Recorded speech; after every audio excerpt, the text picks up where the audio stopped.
assess your group Saturday? I would say for the first quarter, pretty bad. After that, they settled in and played well. What happened in the first two series there, Mike? I wish, if I knew that, it would never have happened. I don't know. I have no idea what happened. The simplest things, the first third down,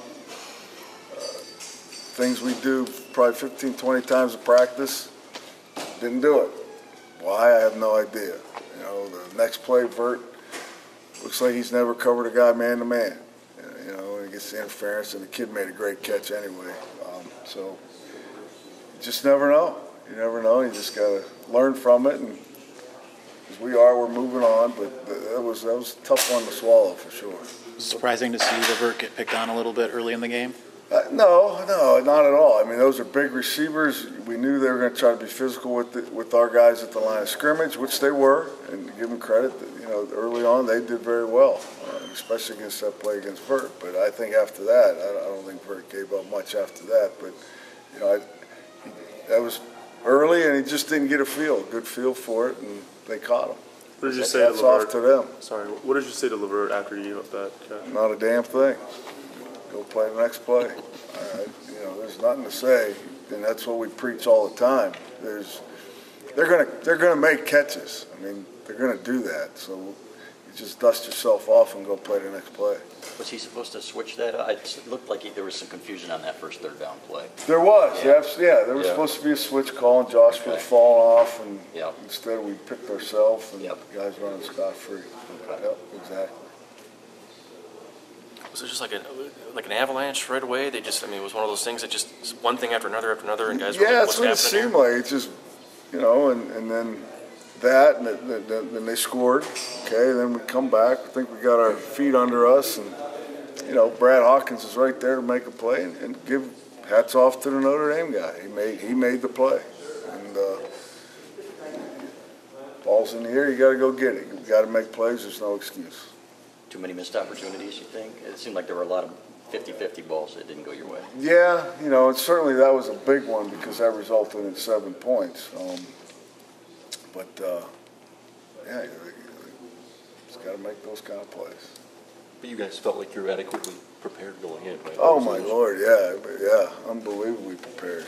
I mean, and the kids, our team worked extremely hard, and it's frustrating. It's frustrating today to talk about it, because of how well prepared we were. Did you notice anything upon reviewing film that maybe you hadn't caught the first time around during the game? No, can't say that we didn't. Just hats off to Notre Dame for outplaying us early like that. What did you think of Brandon Watson's play overall? B-Watt, I thought B-Watt played a pretty good game, really good game. There was a couple technique issues, which is always going to happen in every game. But special team-wise, he played well. Defensively, he played well for us. Had a nice interception for us. Get the ball back to the offense earlier in the second half.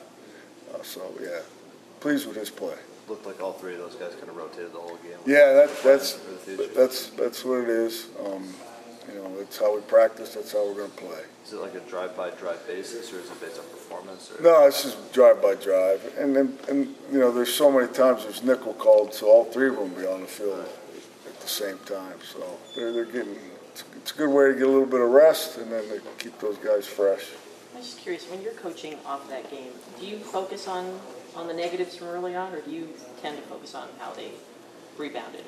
Well, as a coach, you have to focus on what you saw to correct. Mm-hmm. Absolutely. But your second point is yes. You have to look at how they came back and they played well. Mm-hmm. They really did, and you got to compliment them on that. It's just trying to figure out and why that happened in the first place. And you can't with all the prep. No, I really can't. Really can't. It's a shame. What's he saying? That's it for him for the year. Well, come on, Mac.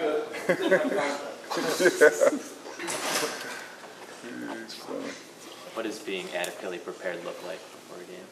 What does it look like? Yeah, to you. I don't know. What does it look like to be adequately prepared before a game? I don't know. I have no idea. I can't answer Does that. the I don't definition- understand that.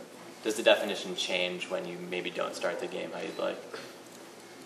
Yeah, if you're saying based on the start of a football game, how do you? Yeah, absolutely. It could have started better.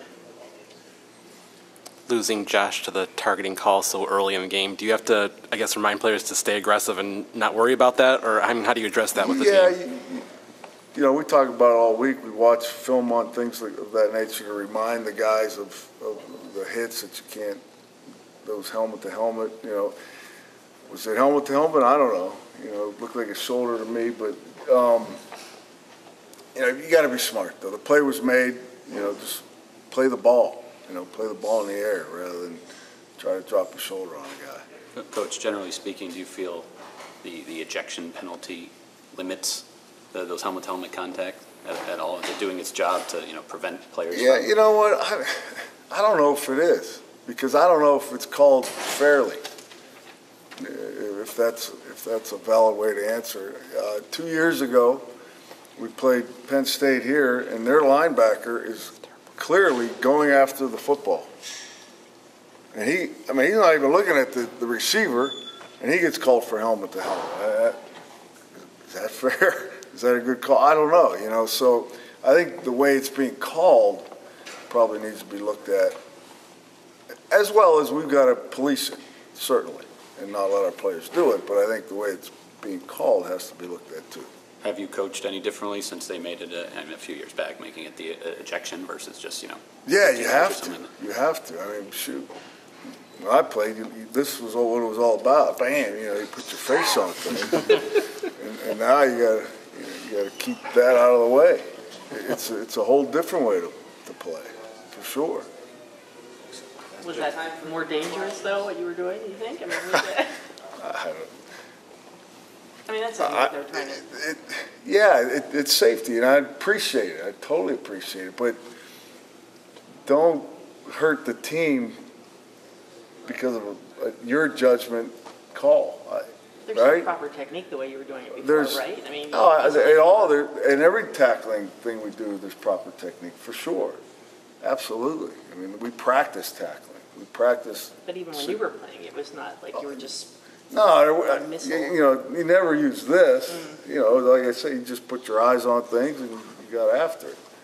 But you never would want to use the crown of your head. That's not the proper way to tackle. But you see with your eyes, and that's what leads you to things. And now you're asking to keep that part of it out of the way, and it's just hard. I mean, those guys aren't standing still. Like everybody knows Levert and David, the guys like that are talented. They can cover and have done really good things. Do they have the type of short memory that you like with a corner like that? Are they where they need to be? Absolutely. Yeah, they both do. In fact, B. Watt does too. Yeah, they do, and it's something we talk about. You know, it's something that is brought up probably on a daily basis. Is there a challenge at all when you're going up against this week Drake Harris, who's been in your room and obviously receiver here? For him and the other two guys, number 7 and 87, the freshman 87, and had a really good game last week in Syracuse.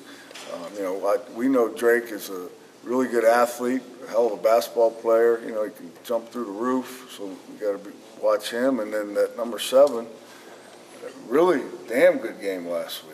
Really explosive, very fast. So there's a challenge for all three of those guys for us.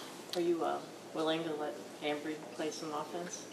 That's Jim. Oh, didn't say that couldn't happen on Monday. Would I be willing? Yeah, I mean, did you have a choice? I don't think I have a choice. Hey, the more he can do. Yeah. Can he do it? I mean, is that a I would, you know, shoot. Well, you think about it. If he's returning kicks, I'm sure he could. But that's out of my court. Out of my court. But if Coach Harbaugh wants to take him, he could take him. Is Casey Hughes with the quarterbacks? Casey is with the cornerbacks, yeah. Is he hurt, or what's his status? He hurt his wrist, but he's back. I mean, he's got a little cast on it in practice, but he's good. He's good to go.